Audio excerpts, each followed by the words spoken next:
Hola, ¿qué tal? ¿Cómo están? Feliz domingo a todos y todas. Gracias por estar presente una vez más aquí con Hello. Quiero hablarles de una palabrita que sencillamente la tienen presente mucho más que nunca en estos momentos en las noticias que tú puedas ver a través de internet o en los periódicos, los noticieros, en los videos que puedas ver. Una palabra que tienes presente cuando sales a una reunión entre amigos o cuando sales al supermercado y te hablan de esa palabrita. La palabra es inflación. ¿Qué tiene que ver la inflación en el día a día actualmente en nuestras vidas? ¿Y qué esperamos de esta palabra? ¿Cómo nos puede afectar esa palabra? Para entender un poco, la inflación es paradójicamente, increíblemente simple de entender, pero absurdamente complicada de analizar. ¿What?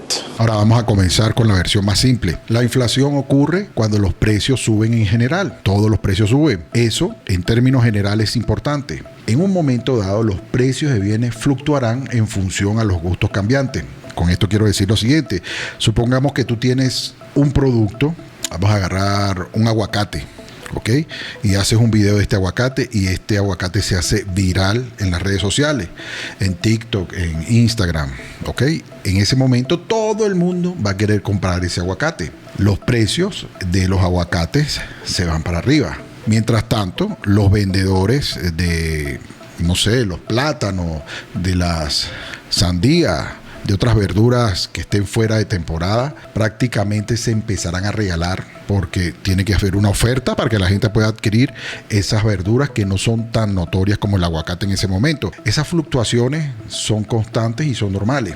Ahora, la inflación es cuando el precio promedio de prácticamente todo lo que compran los consumidores se van para arriba al mismo momento. Estamos hablando de alimentos, casas, automóviles, juguetes, ropa. En Estados Unidos, durante los últimos 40 años más o menos, y particularmente en este último siglo, hemos estado viviendo en un nivel ideal de inflación baja y lenta, que viene con una economía impulsada por el consumidor que está bien acostumbrado a esa situación, con precios alrededor del 2% al año, que es lo que, o el número que tanto defiende y tanto anhela y tanto sueña la Reserva Federal. Claro, los precios en algunas cosas como la vivienda y la atención médica son mucho más altos de lo que solían ser en épocas anteriores, pero otras cosas, las computadoras, los televisores, sobre todo los equipos electrónicos, los mismos vehículos, se han vuelto mucho más baratos con el tiempo, y en promedio lo que es la vivienda, los costos médicos y todo esto, con todas estas cosas combinadas,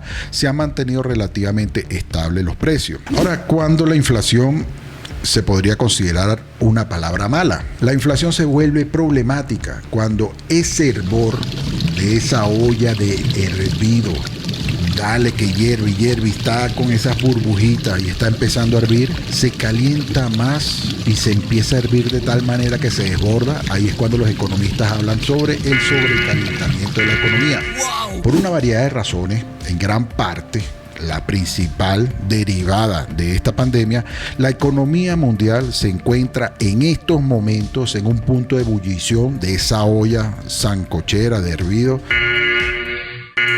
Está bastante caliente. En Estados Unidos los precios han subido un 6,2%, que ha sido el mayor aumento desde noviembre de 1990, y muy por encima del objetivo de la inflación de largo plazo, como habíamos hablado anteriormente, de ese número que tanto sueña el señor Jerome Powell, ese número que tanto anhela la Reserva Federal, que es alrededor del 2%. Hay un aspecto de economía conductual en la inflación en que se puede convertir en una profecía autocumplida, que cuando los precios suben durante un periodo de tiempo suficientemente largo, los consumidores comienzan a anticipar estos aumentos y empiezan a comprar como locos de todo lo que hay porque creen que mañana va a costar el triple, el doble, el cuádruple. Eso tiene un efecto de aumentar la demanda, lo que hace que los precios suban y suban y suban y suban aún más. Ahí es donde puede resultar especialmente complicado para los señores de la Reserva Federal, cuando le quitamos el sueño al señor Jerome Powell, cuyo trabajo principal es controlar la oferta monetaria y poder mantener la inflación bajo control, que es algo que se le ha salido de las manos. Ahora, ¿cómo llegamos hasta aquí?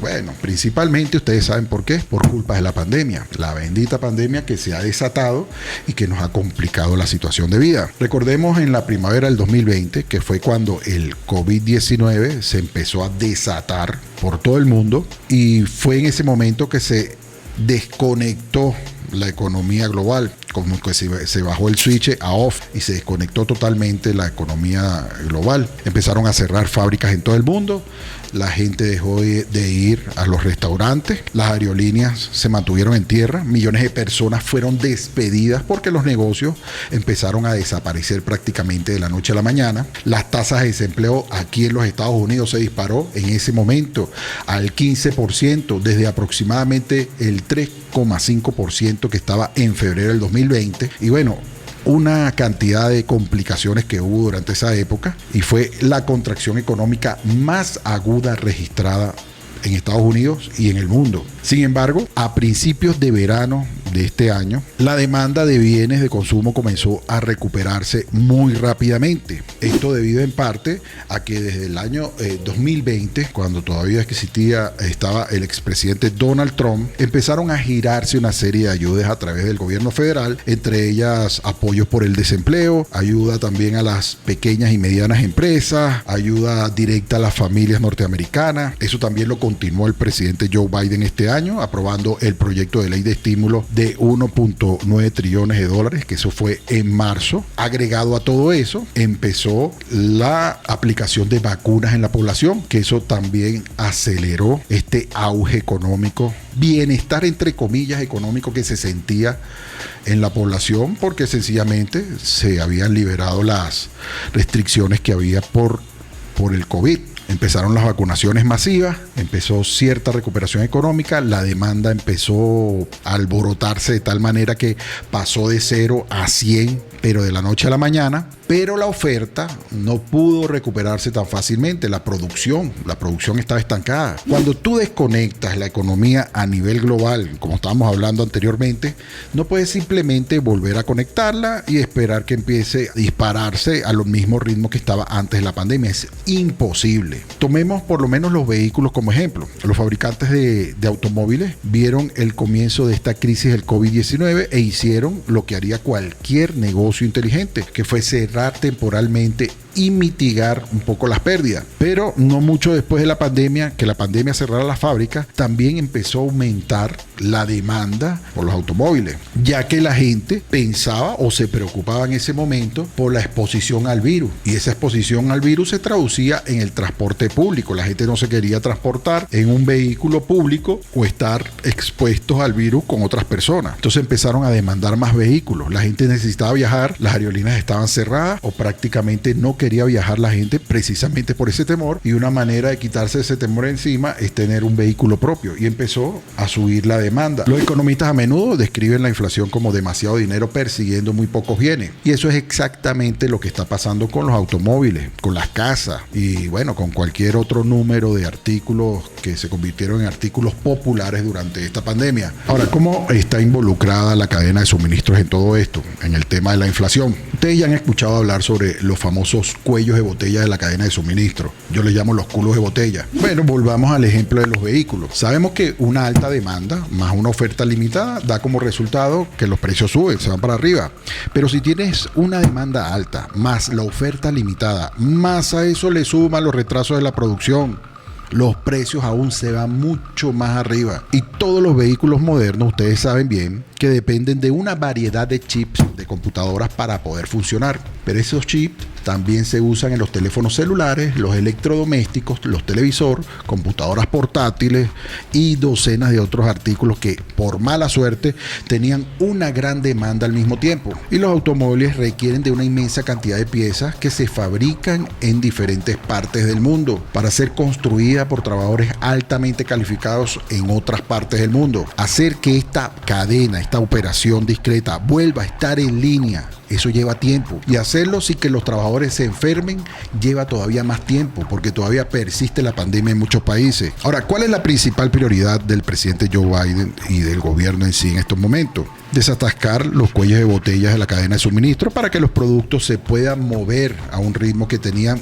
no tanto antes de la pandemia, pero sí algo mejor. Eso es mucho más fácil decirlo, pero hacerlo, ahí es donde está el problema. Y no se sabe qué tiempo de impactos podría retrasar el proceso. Eso quiere decir que no se sabe si una variante del COVID resurge, Dios no lo quiera, o un contenedor de envío masivo se ataca en una vía fluvial, como pasó en el paso de Suez en meses pasados. ¿No se acuerda que se atascó el barco, se atravesó? Eso también podría influir. Igualmente podría influir un desastre natural. Uno no sabe. Eso podría retrasar aún más el proceso. A pesar de los esfuerzos que se estén llevando a cabo, toda la paralización que todavía persiste a nivel mundial de la fabricación de productos o de la fabricación de elementos para poder construir un producto final, eso influye muchísimo. Y la demanda persiste, la demanda todavía existe. La gente todavía tiene la capacidad de demandar porque tiene dinero todavía en mano. Y eso también yo creo que forma parte de este plan de poder sopesar esa situación. No enviar más ayuda directa a la población para poder disminuir ese flujo de demanda que existe. No sé, esa es mi manera de ver las cosas, tal vez esté equivocado, y desde luego existen otros factores. ¿Y esto por qué se los digo? Porque los economistas y los inversores de los Estados Unidos están esperando que la Reserva Federal endurezca las políticas monetarias, entre otras cosas, elevando las tasas de intereses y, como les dije anteriormente, reduciendo los estímulos de emergencia para poder reducir así el ritmo de la inflación. Cuando el dinero se vuelve más caro de pedir prestado, eso puede aliviar los aumentos de precio y hacer que la economía vuelva a ser agradable y estar estabilizada una vez más. Feliz domingo. Se me portan bien, si se portan mal, con precaución y responsabilidad. Déjale un like al video. Si no estás suscrito, ya tú sabes qué hacer. Suscríbete ahora, es totalmente gratis y sin dolor. Activa la campana de notificaciones para que sepas cuando te estoy colocando el próximo video que viene cargado de información al estilo de Hello. Y nos estamos viendo en unas horas. Se me cuidan. Recuerden, siempre tenganlo presente en su mente y en su corazón. Even P te quiere un montón. Bye, bye.